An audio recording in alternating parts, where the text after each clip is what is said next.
Bonjour Jean-Louis Aubert. Bonjour. Alors, Pas fini, votre 10e album solo. C'est ça, hein, j'ai bien compté 10e, il me semble. Je compte pas. Il faut pas compter. Enfin, je compte pas. Non. Vous n'êtes pas collectionneur d'albums, donc vous les sortez Collectionneur de rien. D'accord. À part de petits cailloux, des fois. D'accord. Mm. Alors, il s'appelle Pas fini. P-A-F-I-N-I. Je trouve que c'est très malicieux de l'avoir écrit comme ça. C'est très enfantin. Oui. Et je me suis demandé pourquoi. Pourquoi vous ne l'avez pas écrit Pas fini avec un S. P-A-S. Fini. Ouais, c'est un peu comme, je sais pas, tu ouvres une boutique de coiffure, tu vois, tu mets un nom Ah oui. en un seul mot, tu vois, tu fais... Les fameux jeux de mots des coiffeurs. Voilà, c'est ça. Ok. Tous les gens qui commencent une petite entreprise font un peu de poésie. Et ils mettent tout leur espoir dans le nom qu'ils vont trouver, tu vois. Mais Même, là, ouais. même Facebook, même des gros trucs. Ouais. Elon Musk aussi, il fait sur ses bagnoles, tout ça. C'est le nom d'un savant qui avait tu vois, enfin, des trucs comme oui, ça. D'accord. Mais moi, je trouve pas très poétique Elon Musk, quand même. Non. Non. Je préfère beaucoup Mais plus Jean-Louis toujours, Aubert. quand on cherche à faire quelque chose. Ouais. Et alors voilà, et Pas fini, ça me plaisait, mais bon, écrit sérieusement, ça me plaisait moins. Ouais. Mais comme ça, genre... et c'est le mot que j'ai le plus entendu quand j'ai fait l'album, quoi. Il est pas fini? Oui, déjà j'avais un an de retard pour la maison de 10, donc quand j'arrivais au rendez-vous, je disais c'est bien, mais c'est pas fini. C'est pas fini. Et puis après, Ouais. je me suis dit, bah si c'est pas fini, c'est le nom de l'album. Ah, mais c'est bien. Mais moi, je trouve ça très joli, ce côté enfantin. Et je me demande ce qui vous relie encore aujourd'hui à l'enfance. Parce que moi, je vous trouve très connecté encore à cette enfance quand vous parlez, quand vous vous déplacez, dans ce que vous faites, dans vos mélodies, qui sont évidemment très finies pour le coup. Mais il y a toujours un côté léger. Alors, c'est quoi qui vous relie à votre enfance encore? Moi, je crois que je suis très adulte. Ah ouais? Très. Parce que je regarde beaucoup les autres et ceux qui ont oublié leur enfance ou le côté enfantin qu'ils ont en eux, ils sont très enfantins d'avoir oublié ça. Parce que ils croient dans leur rôle. Ouais. Ils sont sûrs que c'est vrai. Mais c'est pas vrai. Regarde, on est arrivé, on n'a rien compris. On partira, on n'aura toujours pas trop bien compris Et ça se trouve, l'histoire. rien ne sera vrai de tout ça. Et ça, c'est vraiment bien d'avoir le fil conducteur et de se rappeler qu'on est un peu des marionnettes de la nature et aussi les marionnettes de nos émotions qui sont quelquefois enfantines. Faut voir, je sais pas, le plus simple, c'est quand on fait l'amour. Ouais. Où on est vraiment des petits animaux, tu vois. Oui, c'est ça. Mais il y a plein d'autres moments. Et quand un gars il a une belle voiture ou des beaux habits pour se montrer important, c'est très enfantin. Et d'autre part, l'enfant que j'ai été, surtout l'adolescent, est mon ancêtre. Ouais. Et c'est à lui que j'obéis. C'est comme si c'était c'est beau, ça. un grand-père. Ah oui, c'est lui qui m'a mis sur cette route. Ouais. Donc il m'a dit, oui, mais on va faire ça.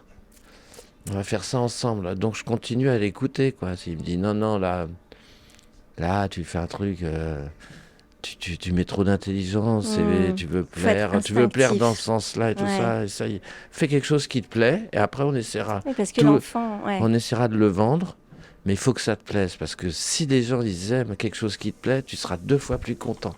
Enfin, disons que l'enfant en toi, il sera très content. Et petit, vous dites que vous êtes beaucoup ennuyé. Oui, dans le jardin de votre enfance. Tous les créateurs que j'ai rencontrés, une fois on a fait une grande tablée avec des copains qui étaient tous pas mal arrivés à leur but. Ouais. Et c'était tous des enfants qui s'étaient ennuyés. Donc c'est bien de s'ennuyer. Je ne sais pas si c'est très courant de nos jours. Je vois beaucoup de mômes avec le téléphone portable quand les parents discutent à la pizzeria en face. Ouais. Et oui, je crois, parce qu'on s'invente une histoire. Il y a toujours les premières minutes un peu difficiles où on aurait envie de faire autre chose. Mais après, quelque chose va partir et ça peut donner l'écriture, ça peut donner la musique, ça peut donner des jeux qui développent l'esprit. Ça peut, Et vous pensez que pendant votre enfance, pendant cette solitude et cet ennui, c'est là qu'est née cette envie d'être artiste, d'être sur scène, d'être regardé. Je crois pas. Non? Euh, euh, de là est né pas l'envie, mais le fait de me raconter des histoires intérieures, de m'inventer des petits scénarios, de prendre des risques, de marcher en équilibre sur des murs très hauts. Ça, c'est dangereux. Oui. Ça me fait penser à Saute, dans Tout à votre fait. dernier album, Pas fini. Je suis très comme Qui ça. me fait très peur, moi. Enfin, j'adore cette chanson et je pense que sur scène, ça va être le feu. Parce que la façon dont vous envoyez ça, saute. On a envie de sauter avec vous. Et tu sais, après, adolescent, quand je suis arrivé à Paris, j'ai un peu serré, j'étais beaucoup puni parce que j'étais indiscipliné, mais je m'en rendais pas compte en province. Et mais du coup, j'étais quand même, je savais camper, je savais passer sur les toits, et il y a eu mai 68 et j'ai commencé à devenir rebelle. Et la musique qui accompagnait ça, que tout le monde écoutait au lycée, mais qui passait jamais à la radio, c'était du rock. Et on écoutait ça à l'école. Puis il y avait un club qui s'appelait le Jazz Club. Hein, bon, ça, c'est la culture qui veut ça. Mais dedans, on faisait on jouait du Alice Cooper, nous. Du rock dans un club de jazz. Ah ben oui, c'était rebelle. Ouais. Ok. Et juste à côté, il y avait un club de théâtre. Et dans le club de théâtre, c'était toute la bande du Splendide, mais ils étaient encore des enfants. Pareil que nous, et on jouait, et eux, ils jouaient des pièces à côté. Et puis dans la classe, il y avait des gens comme François Hollande, des trucs comme ça. Et Gérard Jugnot en surveillant aussi oui, au lycée. comme il était au club de théâtre. Ouais. Mais ils étaient tous là, hein, en fait. Ils viennent tous de ce club de petit club du lycée. Et il y avait Antoine Decaune aussi. Il y avait Antoine Decaune avec sa mobilette. C'était une Julietta. Qu'est-ce qu'il frimait. Il était né à des cigarettes dans son réservoir, tout ça. D'essence ? Oui, enfin, pour montrer qu'il était courageux. On voulait tous montrer qu'on était courageux. Je ne sais pas pourquoi. Nous, on grimpait sur les toits. Et vous avez fugué aussi petit. On fuguait. J'ai pas mal fugué. Et vos parents, alors ? Ils n'étaient pas contents. Ils n'étaient pas contents, j'imagine. Ils avaient peur pour vous parce qu'ils vous aimaient. Et puis, ils avaient envie d'être artistes aussi. Votre maman... Ça, c'est mon analyse maintenant de... Il y a un moment dans ta vie, et quand tes parents vieillissent, tu vois des êtres humains. Et tu vois aussi des êtres humains qui n'ont pas tout compris au film. Et aussi qui avaient des choses à l'intérieur d'eux qui n'ont pas pu réaliser. Et certainement, moi, comme enfant, j'ai dû lire des choses qu'eux ne voulaient pas m'apprendre, mais qui étaient bien lisibles sur leur visage. Et pourquoi ils avaient cette pudeur par rapport au fait que eux... Je sais que votre maman, vous avez raconté qu'elle avait envie d'être sur scène, d'être comédienne de théâtre. Une fois, je l'ai fait monter sur scène, j'ai eu du mal à l'arrêter. Je crois qu'il a fallu la sortir de scène. Mais c'est génial d'avoir réalisé son rêve. Mais oui, mais il y a une époque, c'était l'après-guerre et tout ça, il y avait un peu des trucs, ils étaient en province et c'était plutôt, comme on dit, l'ascenseur social et qu'est-ce qu'on va faire. Et puis, le fait de faire plaisir à ses parents, et quelquefois, il arrive que des choses un peu douloureuses donnent des choses bien. C'est-à-dire que il peut arriver qu'un conflit entre l'adolescent et ses parents incite l'adolescent à ne pas faire que plaisir et à tenter sa chance. C'est là que vous avez été courageux.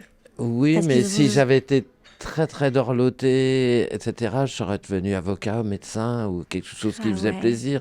Et j'en ai connu plein de gens et qui se sont dit, c'est marrant, j'ai pas été au bout de ce rêve que j'avais. Ce qui veut pas dire le réaliser, parce que si on y va et qu'on le touche du doigt, qu'on s'aperçoit qu'on n'était pas fait pour ça, ce n'est plus jamais un regret dans sa vie. Mais quand on n'a jamais essayé, ça reste un regret. Ça peut être écrire, ça peut être... Enfin, toutes ces choses qui sont moins cartésiennes. Et alors, donc, tout le monde reprochait à mon père de ne pas avoir d'autorité. Et puis, les autres disaient, alors, ton fils, qu'il a fait ? Il a fait HEC, il s'est marié, il a eu 2 enfants. Mais là, il vient de divorcer, il n'aime pas trop son boulot. Par contre, s'il pouvait avoir un ticket pour le concert de ton fils... voilà. Et là, mon père était là, yes. La belle revanche. On a gagné. Parce qu'il a mis du temps à finalement à comprendre que c'était ça la bonne voie. Enfin, pour vous, Dès que ça a basculé, il était sur mes textes tout le ouais, temps. Il m'envoyait des petits articles de journaux. Non, il c'est était trop beau. complètement avec moi. Et il écrivait en Et cachette oui, il écrivait aussi. en cachette. J'ai Ça, toujours des c'est... petits carnets avec des Ouais, chansons et qui c'est chantait à beau. ses copains. Donc finalement, ça s'est transmis de façon même Oui, et ça, invisible. ben toujours. Parce que il y a des choses qu'on veut apprendre à ses enfants. Alors on leur dit ce qu'on pense être bien. Hmm. Mais les enfants, ils continuent à regarder quand on leur parle pas. Ah bah oui. Et puis tout ce qui est caché est Et tout ce intéressant qui est quand on est caché, enfant. il est sente. Bien sûr. Même les animaux font C'est ça. des éponges. Et ce que vous racontez, c'est que les toutes premières chansons des années 70, Oui. quand vous les réécoutez, vous entendez un deuxième sens, quelque Oui, chose qui touche à et surtout quand l'inconscient. je les chante, ça m'arrive. Enfin, Ouais. oui. Puis Et ça veut je dire que c'est suis jamais très fini. surpris. C'est pas fini. Non, c'est très Jamais. surpris. Et puis même tu vois, là, je me frottais un peu à l'intelligence artificielle. D'ailleurs, je viens de voir un truc de Pani. Vous devriez voir parce que, enfin, Ouais. une escroquerie. Bon, enfin bref, je regardais ça juste en arrivant. Où Ah on le oui. fait parler, voilà, une dame se fait escroquer. Ah mais ça c'est Et en terrible. fait, c'est sa tête qui lui dit non, non, non, mais là, c'est vraiment moi, Et etc. c'était pas lui Non, c'est évidemment. toujours pas lui. Mais l'intelligence artificielle, c'est flippant. C'est C'est flippant, mais allons voir quand même, parce que ça va être les fils de nos prochaines marionnettes. Donc ouais, autant comprendre ce qui se passe. C'est comme dans les films de science-fiction, hein, c'est c'est de vrai. savoir dans quel univers on vit. Mais vous, vous Et êtes rapproché de la nature, oui. très loin de l'intelligence artificielle sur votre rocher, Oui. où est née Merveille. C'est Oui, une c'est vrai. merveille. Oui, c'est vrai. Mais ça, c'était un Et moment, quoi. mais- C'est pas tellement se rapprocher. On l'a tous vécu, ce moment où, mm. on est bien avec son corps, on est bien avec la mer. On fait partie de l'univers. Mais vous Des dites moments où que, on disparaît.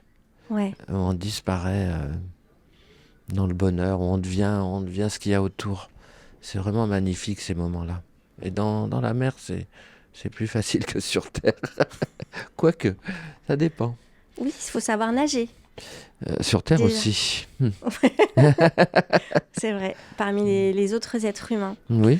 Mais ce que je trouvais joli, c'est que vous disiez que c'était ce rocher qui vous avait envoyé la mélodie de C'est une merveille qu'on Oui. adore sur M Radio, qu'on écoute une fois par heure, Ah, tous les merci, c'est matins. vrai. Ah mais Oh. je l'adore. Moi, ça a été déjà ma chanson de l'été. Mais ça sera aussi la chanson de l'automne, parce que quand il pleut, elle fait du bien. Moi, curieusement, elle Et- me ramène aussi à cet endroit-là et à ce moment-là. Ouais, Et, surtout dans son texte et tout ça. Et ouais, des fois, je me dis, mais ouais, c'est la chanson me ramène à quelques minutes à cet endroit-là. à cet endroit. Et vous dites que la mélodie, elle vous a carrément été soufflée par ce rocher. Alors moi, j'adore ça. Parce que je suis sensible aux signes dans la vie, aux sons comme ça qui peuvent nous donner une idée. Ouais. Ah ouais, bah Mais, oui. Et et, moi, mais ça prouve que tu es très ouverte et que ben, tu sais un peu disparaître à toi-même. Ce que j'appelle, c'est que moi, ça m'arrive d'avoir un chant d'oiseau, une ambulance qui passe, ou un téléphone, ou des bruits de travaux. Et on peut dire ah mais non, mais ça m'empêche de ouais, travailler. Et où on peut dire oh, mais ça fait un son bizarre dans ma chanson. Ça ouais. fait ah, c'est pas mal ce que l'oiseau il chante. Et du coup, mais il y a des tas de bruits comme ça, de hasard, de Ouais. choses qui viennent un peu à la Picasso, quoi. Je fais un Et qui trait, et puis s'assemblent. je vais m'en servir de ce trait ou une fausse note dans le jazz. Et puis tiens, je vais recommencer jusqu'à temps que ça devient une bonne note et ça devient des morceaux. Ouais, Et c'est drôle d'être comme ça. Et ce moment d'oubli, ouais, ce rocher, et c'est un rocher magique, il faut bien reconnaître c'est vrai. quand même. Et en plus, il est secret, on ne sait pas trop où Ouais, il il y a un est. petit poulpe à côté que je connais très Ah bien. bon? On se sait. Il a un prénom? Poulpe. Poulpo? D'accord. C'est très joli.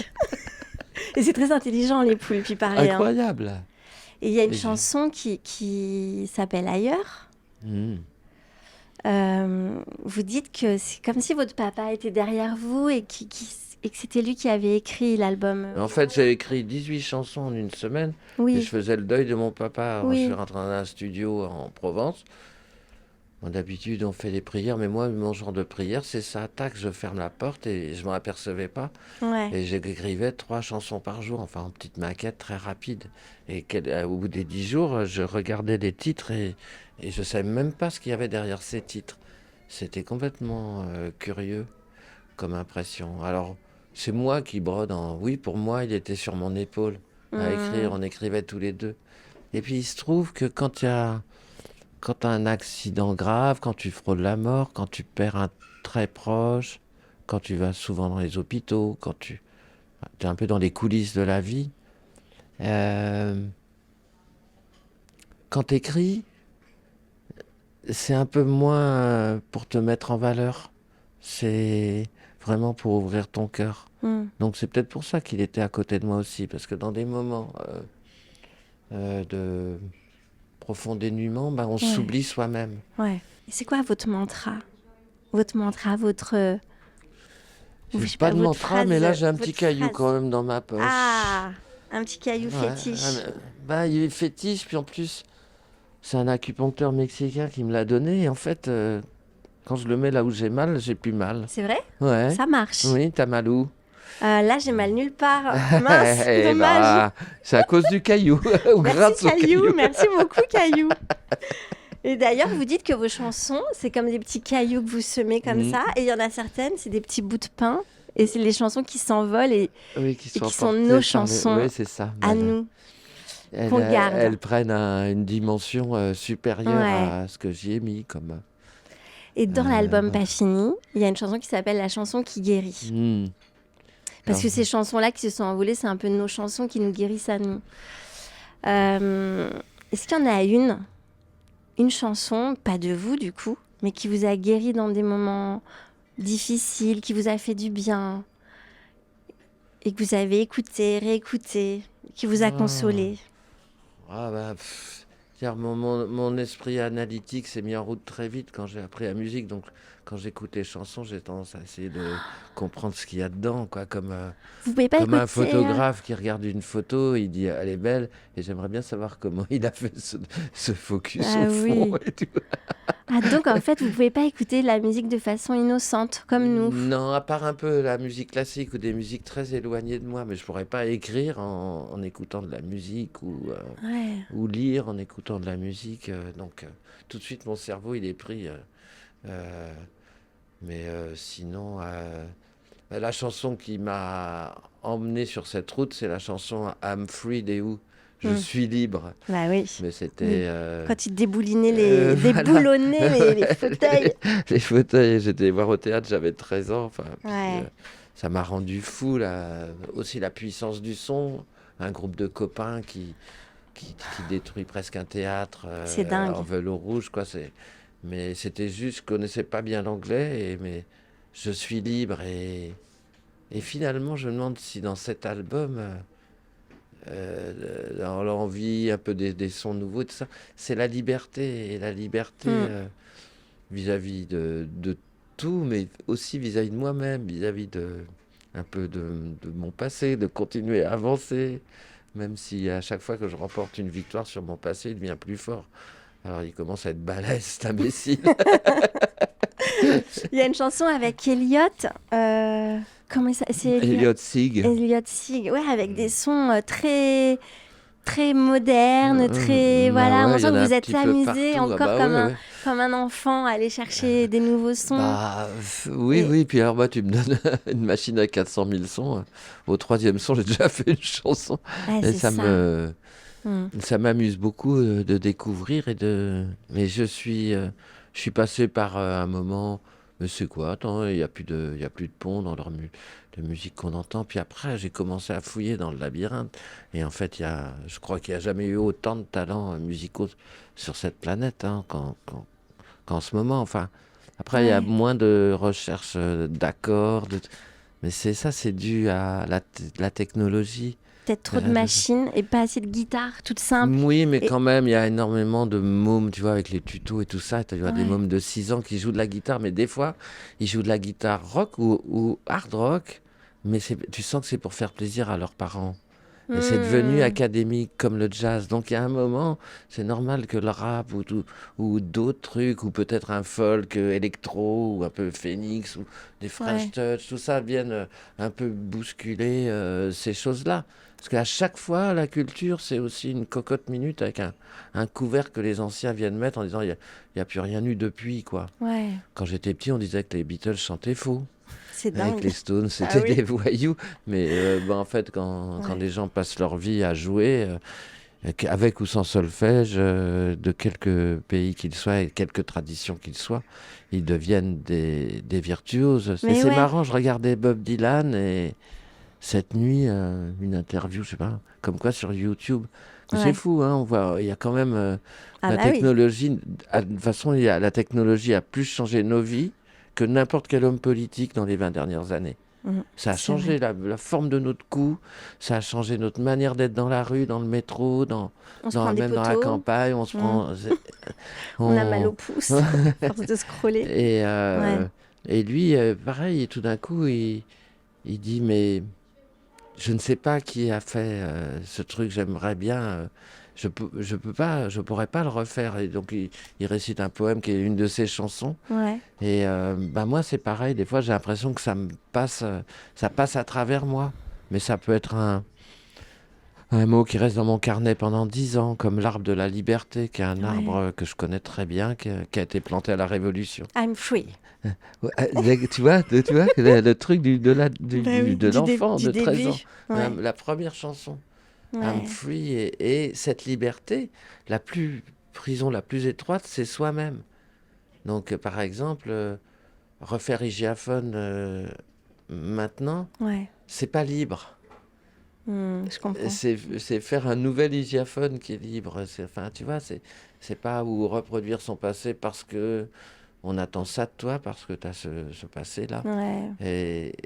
Mais en même temps, ne pas se trahir. Et ça, c'est vraiment un fil qui devient très étroit.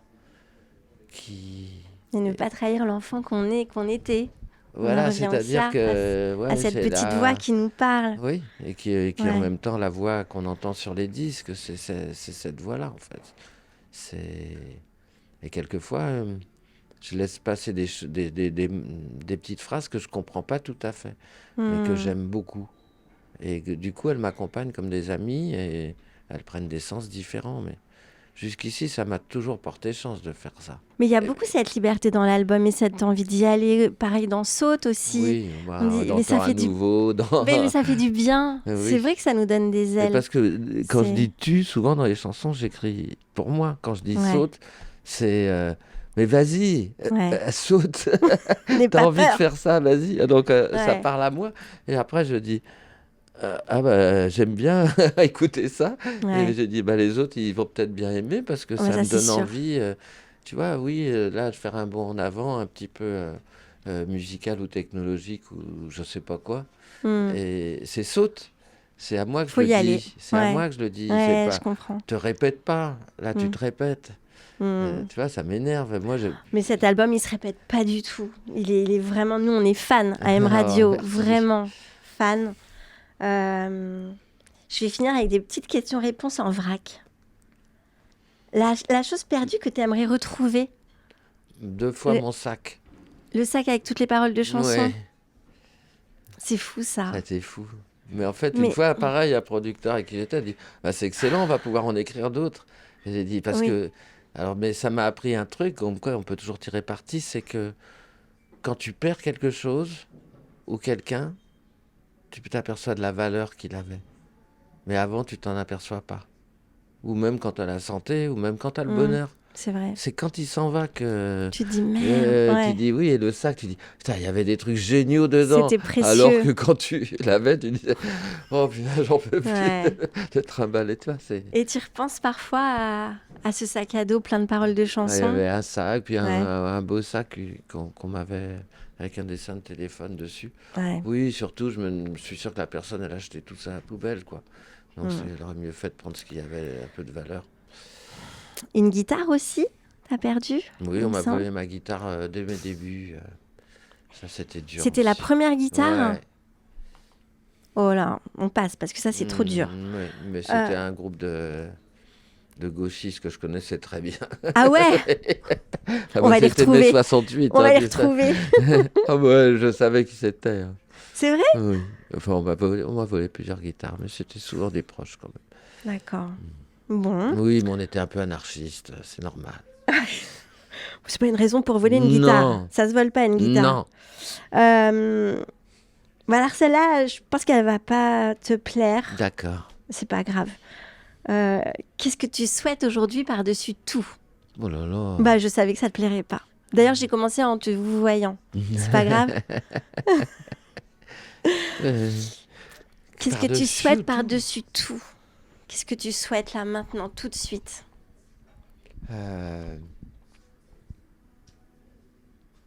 Être heureux et donner du bonheur. Enfin, les deux vont ensemble. Ouais. Mais c'est tout. Je souhaite tout le temps. Mais enfin, bon, j'ai l'air Ouais. Non, mais c'est un beau mais je suis programme, un hein. petit peu... Ouais. j'ai pas anxieux, j'ai les mêmes soucis que tout le monde, ou des trucs. Enfin, c'est vraiment un peu couillon. Des fois, j'ai un peu de technique pour me mettre un peu au-dessus de ça, mais c'est pas toujours. Et puis, les gens sont hyper gentils avec moi, et donc ça fait quand même Ça un aide. sacré rayon de soleil tout le temps. Et on dirait que ça va dans les deux sens, et que... Donc ça, je suis vraiment... Et c'est parce que tu nous fais des beaux c'est cadeaux assez avec curieux. toutes ces chansons C'est assez aussi. curieux, toi, Bah quand oui. j'arrive dans mon quartier à Paris, là, je peux avoir un truc, et puis je suis parti, tout le monde me dit bonjour, on se croirait en Italie, ou je sais pas, Dans un petit je connais, village. je peux aller dans n'importe... je connais... Je peux aller manger tout seul, j'ai pas besoin de faire semblant de lire ni de téléphoner. Je regarde, je peux relever la tête. C'est super parce que Il y a tout le monde toujours me connaît. quelqu'un, Ouais. ouais. Toujours quelqu'un Et- pour t'offrir un café ou un petit verre. Ou alors, c'est pas Pour, tellement m'offrir que j'attends, c'est Non, surtout bien sûr. me voir pour ce que je suis Mm. et me considérer comme un camarade plutôt que comme une légende. Mm. Parce qu'une légende, ça met des lunettes. Ça met la pression, hein. C'est... Les oui. statues ont des lunettes noires ou blanches, quoi. Alors, le podcast Il n'en peut s'appelle... plus. Le podcast s'appelle Les légendes, mais c'est pas grave. Ah bon? Ah Oui. bon? Ah, T'en es quand même une. Hein. bah, Quand même, on peut pas dire le contraire. mais c'est pas C'est moi gênant, qui... je sais, c'est gênant. Mais Non, c'est... non, c'est pas gênant. Bon, merci beaucoup, Jean-Louis. Je te le redis, on adore cet album. Merci. Pas Je- fini tour. Ça sera la tournée avec une première date le 14 février. C'est ça? Mhm. À Aix-en-Provence. Pas de Saint-Valentin. Là-bas. Là-bas, ok. Puis Et- Aix. Aix. Ok. Et la tournée s'achèvera donc au Zénith de Paris le 9 avril. Je serai là. Non, ça s'achèvera. Tu crois? Non, ça sera pas fini. Ouais. Merci beaucoup. Merci. Merci. Merci. M Radio.